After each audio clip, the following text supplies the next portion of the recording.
Hey everyone, welcome back to the basement. Well, February 1st, there is hope. It will end.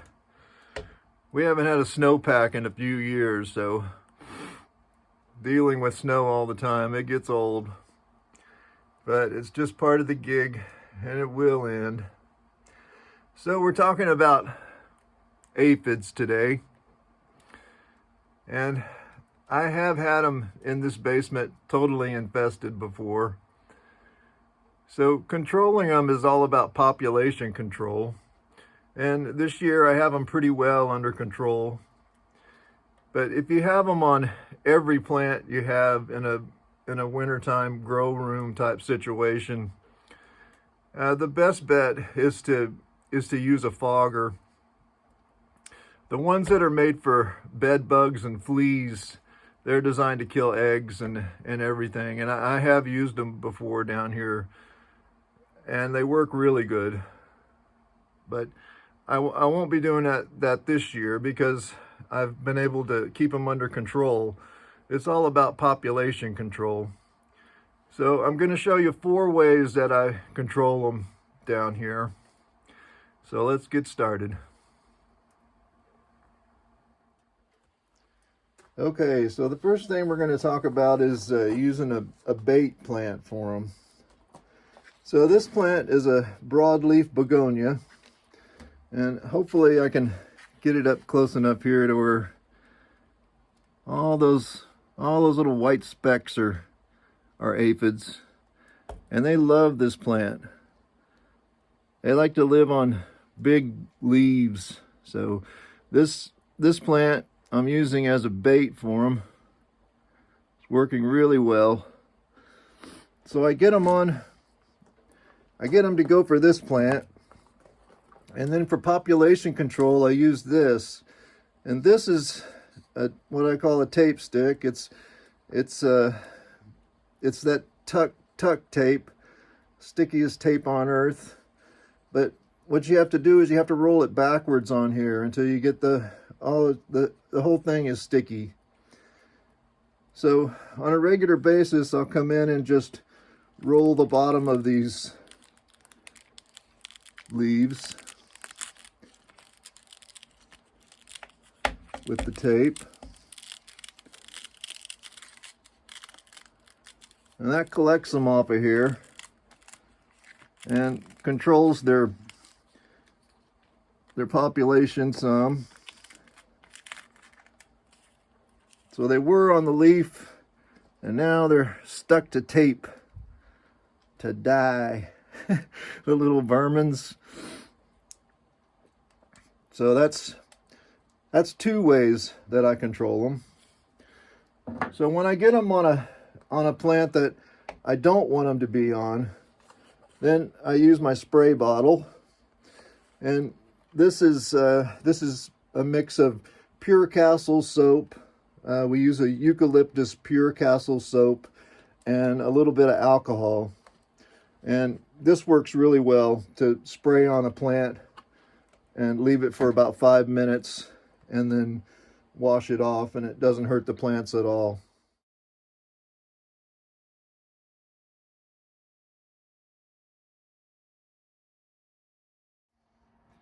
Because aphids, they do sprout wings and fly around it like a swarm type thing, and that's how you get infested all over your grow room with them.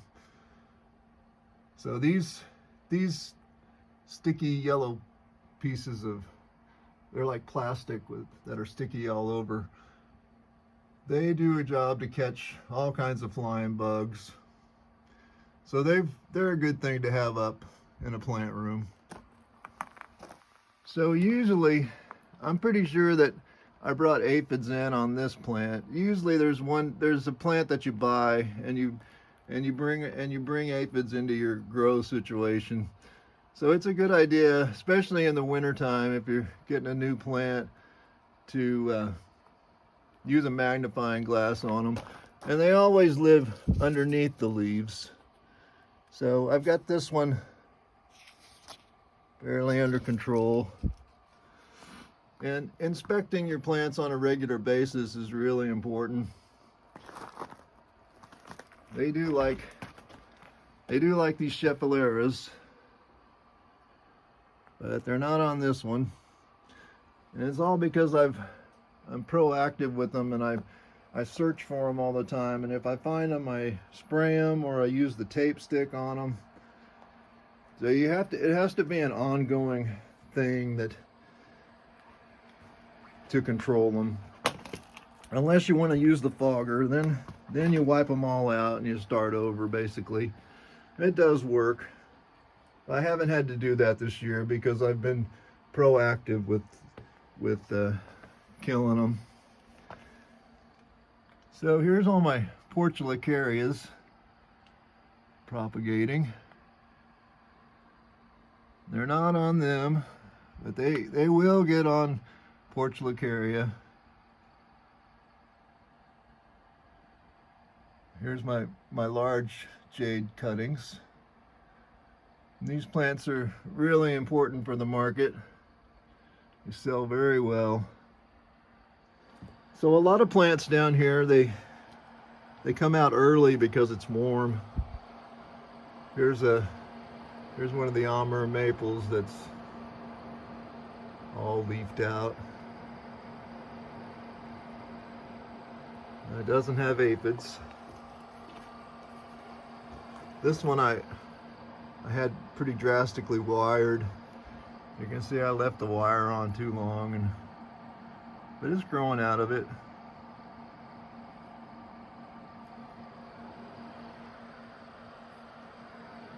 So this is one of the thuja cuttings. I have a lot of thuja cuttings that I'll be making for the market. This one over here has done really nice. I had this one wired when it was young. It's got some nice movement in it. These are the seeds that I got from China that I thought were Chinese juniper. That's what they were labeled, but I'm pretty sure now it's a thuja plant.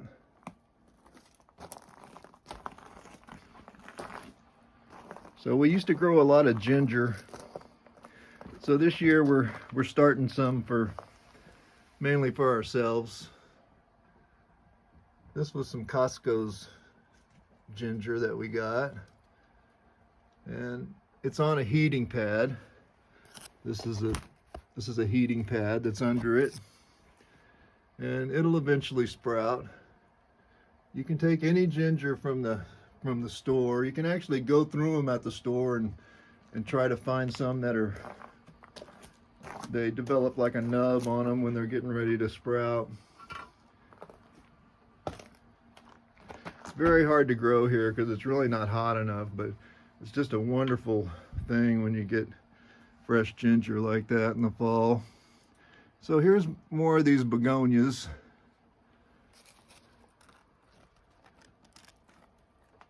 These three I sprayed because they were just infested with them. I used that eucalyptus spray on them just to start over on them. A lot of stuff on this table. There's another one of my good Scheffeleras. I have two of them that were bought as pre-bonsai. Beautiful trunks on them. And lots of lemon trees.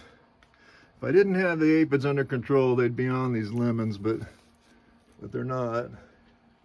Aphids will always go for the nice young leaves. Just what you don't want to get destroyed.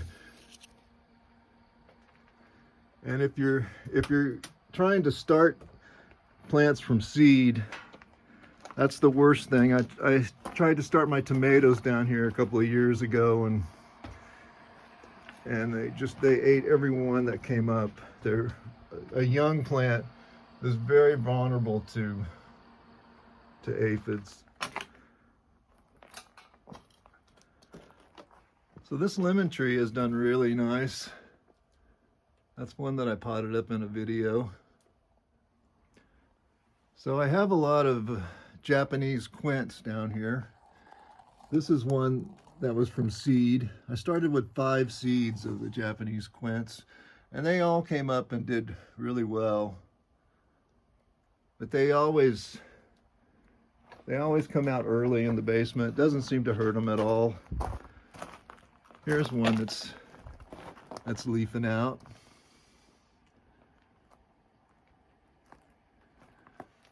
These are rosemary cuttings. Rosemary makes a really nice bonsai.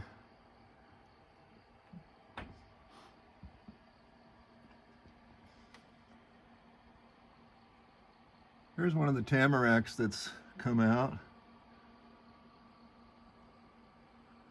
Nice little tree. It doesn't really seem to hurt them at all to come out early.